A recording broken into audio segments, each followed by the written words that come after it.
हर साल मई का महीना शुरू होते ही लू के थपेड़े शुरू हो जाते थे।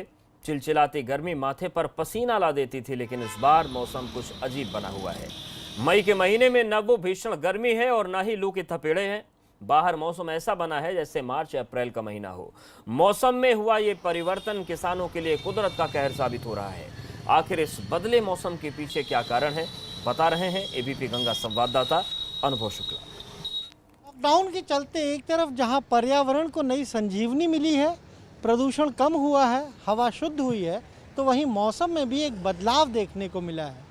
जिस मई के महीने में लू के थपेड़े और चिलचिलाती गर्मी घरों से निकलने में परेशानी पैदा करती थी, इस बार मई में वो चिलचिलाती गर्मी नदारद है। दरअसल इसके पीछे मौसम वैज्ञानिकों का साफ कहना है कि वेस्टर्न डिस्टर्बेंस के बार बार आने की वजह से ये बदलाव मौसम में देखने को मिल रहा है। तेज आंधी चल रही है, बारिश हो रही है और किसानों पर, आम लोगों पर ये कुदरत का कहर साबित हो रही है। रविवार को राजधानी लखनऊ समेत प्रदेश के कई ज़िलों में तेज आंधी चली, तेज बारिश हुई। 50 किलोमीटर प्रति घंटा की रफ्तार से तेज हवाएं जो चली, तो कई जगह पेड़ गिरे, होर्डिंग गिरी और पूरे प्रदेश में 20 से ज़्यादा लोगों की जान चली गई। साफ तौर पर मौसम वैज्ञानिक कह रहे हैं कि अभी 14 मई तक इसी तरह के मौसम के बने रहने की उम्मीद है और 16 मई के बाद ज़रूर गर्मी चरम पर होगी और लोगों को एक बार फिर चिलचिलाती धूप और पसीना परेशान कर सकता है। कैमरा से जितेंद्र के साथ अनुभव शुक्ला, एबीपी गंगा, लखनऊ। बड़ी खबर अयोध्या से है, जहां पर सड़क हादसे में 25 मजदूर घायल हुए हैं। अनियंत्रित होकर एक ट्रक पलट गया, सभी मजदूरों को अस्पताल में भर्ती करवा दिया गया है। मुंबई से सिद्धार्थनगर जा रहे थे मजदूर। तो ये इस वक्त की बड़ी खबर। अनियंत्रित होकर एक डीसीएम ट्रक पलट गया, जिसमें 25 मजदूर घायल हुए हैं।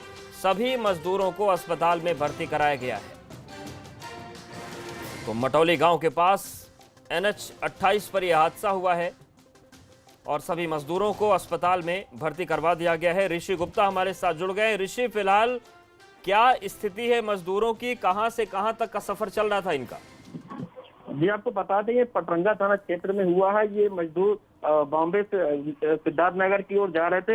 ये हाईवे के पास एक ऐसा हादसा हुआ है जिसमें 25 मजदूर घायल हो गए हैं। सभी को जिला अस्पताल में भर्ती कराया गया है। शुक्रिया ऋषि जानकारी के लिए। तो सड़क हादसे में 25 मजदूर घायल हुए हैं। अयोध्या में डीसीएम ट्रक पलट जाने से हादसा हो गया। अनियंत्रित होकर यह ट्रक पलट गया।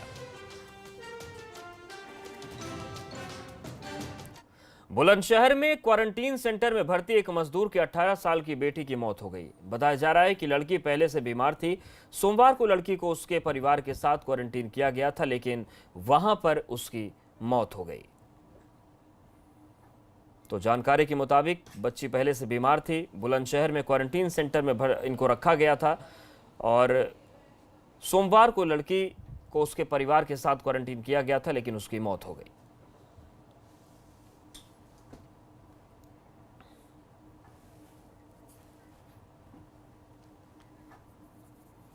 मथुरा से कोरोना संक्रमित 3 मरीजों के इलाज के बाद ठीक होने की खबर आई है। कई दिनों तक कोरोना से लड़ने के बाद इन तीनों ने कोरोना को हरा दिया और स्वस्थ होकर अपने घर चले गए।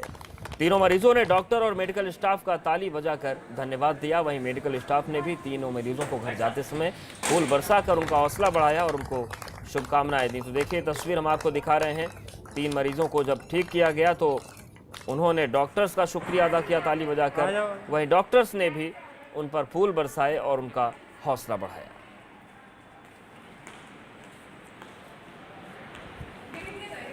नहीं, आप लोगों पे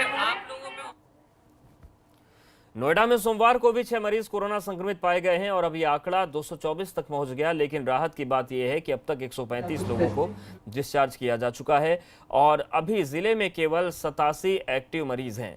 जिलाधिकारी सुभाष एलवाई ने जानकारी देते हुए बताया कि 15 अप्रैल तक जिले के अस्पतालों में भर्ती हुए कोरोना के 100% मरीजों को डिस्चार्ज किया जा चुका है, जबकि 1 मई तक अस्पताल में भर्ती हुए मरीजों में से 90% मरीज ठीक होकर अपने घर जा चुके हैं।